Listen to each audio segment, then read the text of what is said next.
Moin and welcome. Hello and welcome. This podcast is for motivated people who want to improve their Luxembourgish vocabulary, listening skills, and fluency by listening to compelling content. I'm Anne, your dedicated host and the driving force behind Luxembourgish with Anne, with a true passion for teaching my mother tongue since 2012.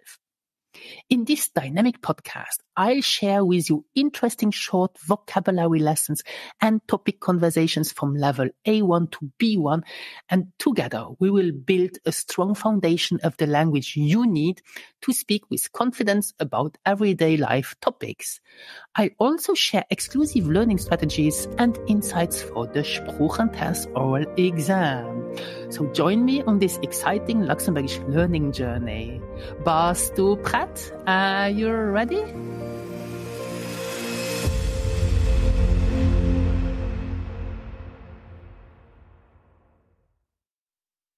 Schönen guten Morgen. Wie geht es dir?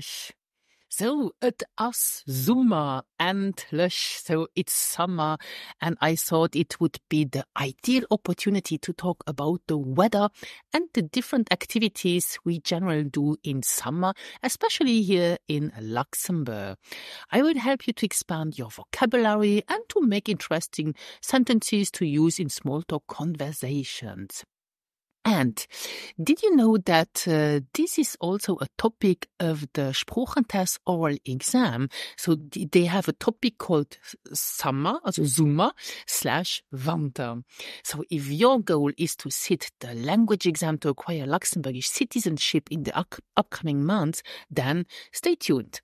This episode will help you to give better answers to almost all the questions they are likely to ask you in the test for this topic. So, bist du bereit, für über den Sommer zu schwätzen? Ja?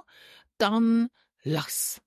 So, let's start to talk about the weather. Donc, wir schwätzen vielleicht über die Wetter. So, listen to the correct pronunciation and so also that you recognize these words in a question or in a conversation.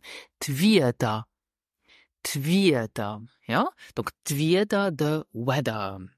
So, to ask someone, how is the weather in Luxembourg in summer is... Wie ist die Wetter am Sommer zu Lützeburg? Wie ist die Wetter am Sommer zu Lützeburg? Now let me explain you in Luxembourgisch, wie die Wetter am Sommer zu Lützeburg ist. So, meistens ist es sonnig und warm, so mostly it is sunny and warm. Es sind am Tag zwischen 18 und 25 Grad. So during the day, it's between 18 and 25 degrees. Heiansdo klammen Temperaturen bis op 30 Grad, me das rar. So sometimes the temperature rise up to 30 degrees, but this is rare. Ja, so let me repeat this.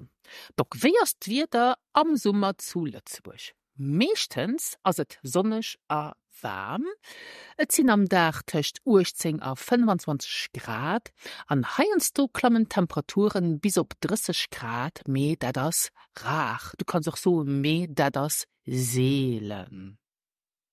Wir beschreiben noch ein bisschen die Wetter, so we describe a little bit more the weather. Leider regnet auch. Heiensto regnet sogar ein ganz Woche lang. So unfortunately it also rains and sometimes it even rains for a whole week. Doch leider regnet doch. Heiensto regnet sogar meaning even. Doch heiensto regnet sogar ein ganz Woche lang. Dann ist der Himmel bedeckt, auch grau, und Temperaturen fallen op 15 Grad. So in English this is then the sky is cloudy and grey and the temperature dropped to 15 degrees. Ja, dann aus den Himmel bedeckt, der Gro, an Temperaturen fallen op 15 Grad. Wann et am August schmeier ass, da kree mir oft Donnerwiederen. Meaning, when it is muggy or thundery in August, then we get thunderstorms. Donc, wann et am August schmeier ass, schmeier, meaning muggy or thundery, an Donnerwiederen a thunderstorms. Donc, wann et am August schmeier ass, da kree mir oft Donnerwiederen. An nom 15. August gëtt et owes schon méi frisch.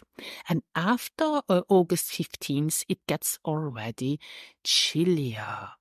So, ich wiederholen die ganz Wiederbeschreibung am Sommer zu Lützeburg. Ja, gut. Meestens ass et sonnig a warm. Et sinn am Dag tëcht 18 a 25 Grad. Heiers do klammen Temperaturen bis op 30 Grad, mit das rar. Leider rinde doch, heinst du rinde sogar eng ganz Woch lang. Dann ass den Himmel bedeckt a gro, an Temperature fallen op 15 Grad. Wann et am August schmeier ass, da kree mir oft Donnerwiederen. An nom 15. August gëtt et owes schon méi frisch. Okay? Donc, mat den Temperaturen Temperaturen klammen, means the temperature rise, an Temperaturen fallen, the temperature drop. De Sommer zu Lützeburg dauert 3 Monate, und zwar vom 21. Juni bis den 20. September. Okay, so the summer in Luxembourg lasts for 3 months, mainly from the 21st of June to the 20th of September. Be careful, here we speak about dates, then you have to say vom 21. Juni bis den 20. September. Yeah, good.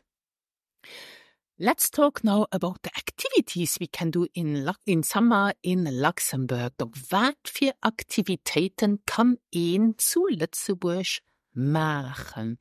Wat für Aktivitäten kann ein zu Lützeburg machen? Meaning, which activities can one do in Luxembourg? Aktiviteit eend, die eerste Aktiviteit, das Schwammen to swim. Zu Lützeburg ginnet viel oppe schwammen. Okay, donc schwammen as de pluriel von schwamm, donc eng schwamm, a pool, an schwammen, pools. You can also say eng piscine. Eng Piscine oder Piscinen. Doch zu Lützeburg ginnet viel oppe schwammen oder viel oppe Piscinen. But we would tend to say as native speakers viel oppe schwammen. Zum Beispiel zu Grevemacher oder zu Feiernen oder zu Remisch, zu Niederranven an nach viel anderer. An do kann ich net nimme schwammen, mir auch viel Spaß hun. Die meist oppeschwammen hun eng oder méi Wasserrutschbahnen oder Sprangbrieder. So, Luxembourg has a lot of open pools, donc oppeschwammen, which are now outside. Zum Beispiel zu Grevemacher, zu Feiernen, Feiernen ist Fjanden, zu Remisch, Remisch ist Remisch, zu Niederranven, an nach viel anderer and a lot others. Do kann ich net nimme schwammen, mir auch viel Spaß hun. So there you can not only swim, but also have a lot of fun. Die meist oppeschwammen hun eng oder méi Wasserrutschbahnen an Sprangbrieder. So they meist oppeschwammen, meaning most of the open pools, hun eng oder méi Wasserrutschbahnen. Wasserrutschbahnen are water slides. So eng Rutschbahn is a slide, which can be on a playground, but also at the swimming pool. An Sprangbrieder are springboards. Springboards. Ja, gut. Und dann Am Sommer kann ihn auch op de See, de Stausee, schwamme goen. De Stausee ass am Norden vom Land, anzwer zu Esch Sauer. Du kann ihn eng Kajaktour machen oder a Paddelboot lohnen. Okay, so in summer you can also go to the lake. Am Sommer kann ihn auch op de See gehen. The See is a lake, so don't mix this up with the word Tmir. Tmir is the sea, the ocean, and the See is a lake. And wir haben den Stausee. The Stausee is our famous lake in the north of Luxembourg, in Esch-sur-Sûre. And we say for Esch-sur-Sûre, Esch Sauer. Okay. Und du kann ihn auch schwammen gehen. Ja. Und du kann ihn eine Kajaktour machen, so you can make a kayak tour, oder a Paddelboot lohnen. You can rent a paddle boat. Ja? Und dann am Norden von Lützeburg zum Beispiel Klief, Kautenbach, Hausen, und am Müllertal bei Junglünster gehen es ganz schön Wanderwehr durch de Busch. Okay, donc am Norden is in the north. If you want to say in the south is am Süden, but we are talking here about am Norden von Lützeburg. Zum Beispiel Klief. Klief is the city called Clairvaux, but we say in Luxembourgish Klief. Kautenbach is a very, very small village, but very nice for walking, for hiking. Hausen is Hosingen. Okay, this is all together around Clairvaux. And am Müllertal is what we call the small Switzerland. Du ginnet ganz schön Wanderwehr hiking pass, ja, durch the bush, through the forest, through the woods. So I repeat this. Am Norden von Lützeburg, zum Beispiel Klief, Kautenbach, Hausen, und am Müllertal ginnet ganz schön Wanderwehr durch the bush. And then, et kann den eng Bootstour op der Mosel machen, zum Beispiel von Wasserbüllech bis op Rhemisch mit der Marie Astrid. So you can as well do a boat or ship tour on the Mosel, for example from Wasserbillig till to Rhemisch with the Marie Astrid. Marie Astrid is our famous big boat to do this tour, or this cruise, you can say, ja. Donc, ich wiederholen, et kann den eng Bootstour op der Mosel machen, zum Beispiel von Wasserbüllech bis op Rhemisch mit der Marie Astrid. Und op der Mosel kann den Wasserski fuhren, zum Beispiel zu Grevenmacher. Ja. Wasserski fuhren is to do some water skiing. Yes, water skiing. I think you say this in English. Ja. Okay, good. And then let's finish this podcast with some activities, especially for parents with children. So an a pur Aktivitäten, besonders für Eltern mit Kindern. Zu Lützeburg gibt es viel attraktiv Spielplätze, donc Spielplätze a Playgrounds. Ein Spielplatz ist a playground. So, zu Lützeburg gibt es viel attraktiv Spielplätze. Zum Beispiel der Merler Park. Der Merler Park is how we call the park in Bel Air in Merle. Am Merler Park gibt es ein groß Spielplatz. Es gibt a große Weiher mit Inten an Fisch. Und es gibt auch ein Restaurant, wo man auch gut Glassen kaufen kann. Und es kann man auch am Sommer grillen, weil du hast auch einen Grillplatz am Merler Park. Und dann gibt es auch noch am Stadtzentrum gibt es Spielplatz, die heißt wo de Piratenschiff aus. Voilà. So in the city center, you have this playground with this pirate ship. Yes, yeah. And you have also nice Playground in Esch-Ulzerst, Esch-Alzett, Galliebierg. Galliebierg gibt es auch einen Dierenpark. Ein Dierenpark is a park with animals. Dieren are animals. Dieren. Doch ich wiederhole.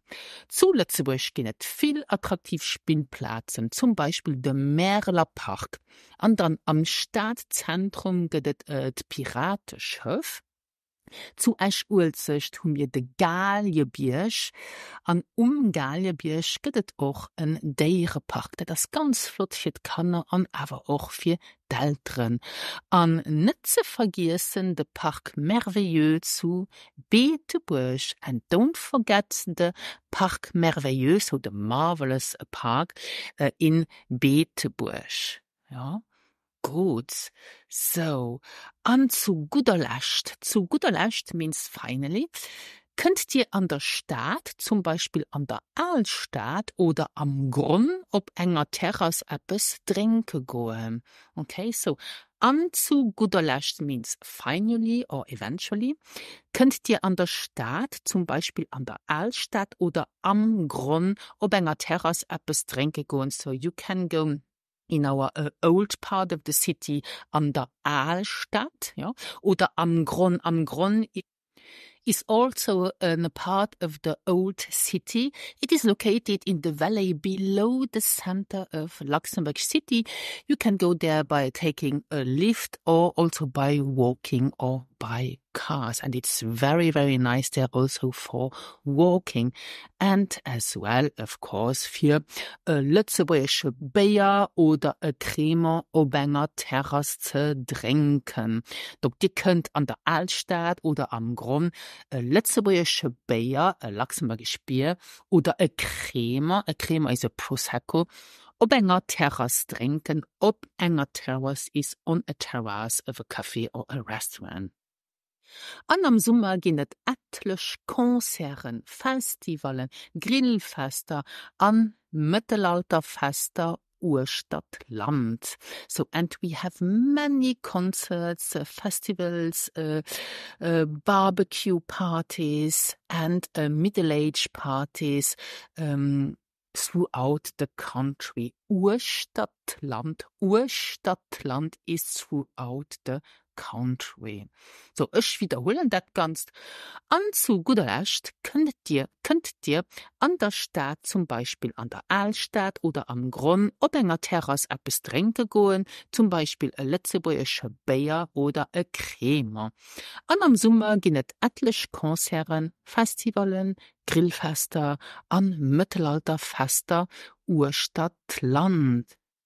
So, du hast heute ganz viel neuen Vokabular gelernt. So you have learned today a lot of vocabulary. And I would recommend that you listen again to this podcast and that you take your notebook or your flashcards and that you write this down so that you remember this new vocabulary you have learned so that you can use it in conversations. Yes? So I hope that you enjoyed this episode and that you find it very helpful.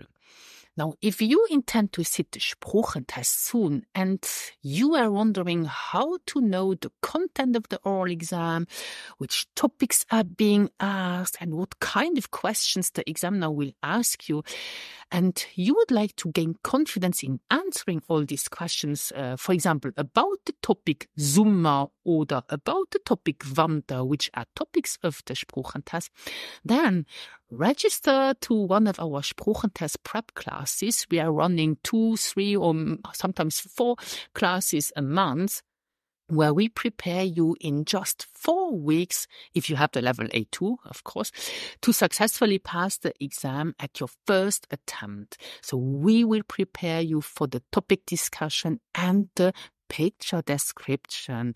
And as a bonus, you will get for free 2 months access to my best oder my great online course, Master the Sprachentest Oral Exam. You will find the link in the show notes below. So, merci für die Nolauströn an bis die next Woche. So thank you for listening and until the next week. Adieu. Oh, hast du da nicht abgeholt?